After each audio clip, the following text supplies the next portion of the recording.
Mga kahuwan, panoorin ang video na ito upang alamin ang pinaka-latest na balita tungkol sa lagay ng panahon at bagyo update today.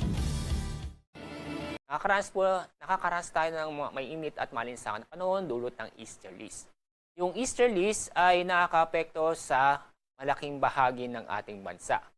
Yung amihan ay wala po, pero magbabalik ito sa araw ng Miyerkules at inaasang itong northeast monsoon ay makakaapekto sa araw ng Miyerkules sa malaking bahagi ng Luzon.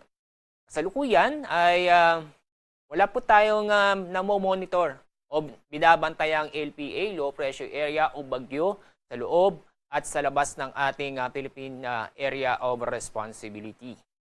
Sa ating lagay na panahon, dahil sa easterlies, makakaranas po tayo ng mainit at malinsangan na panahon ngayong araw. Pero may tsansa po ng mga isolated na mga pag-ulan dulot ng thunderstorm, lalo-lalo na sa silangang bahagi ng Luzon. Dako tayo sa Visayas at Mindanao. Asahan din ang maganda at maliwalas ng panahon ngayong araw. Bahagyang maulap hanggang sa maulap ang kalangitan.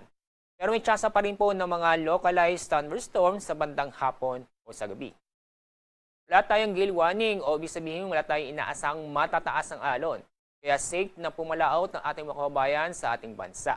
Pero huwag kalimutang mag-ingat dahil sa nabubuong mga localized thunderstorm sa bandang hapon o sa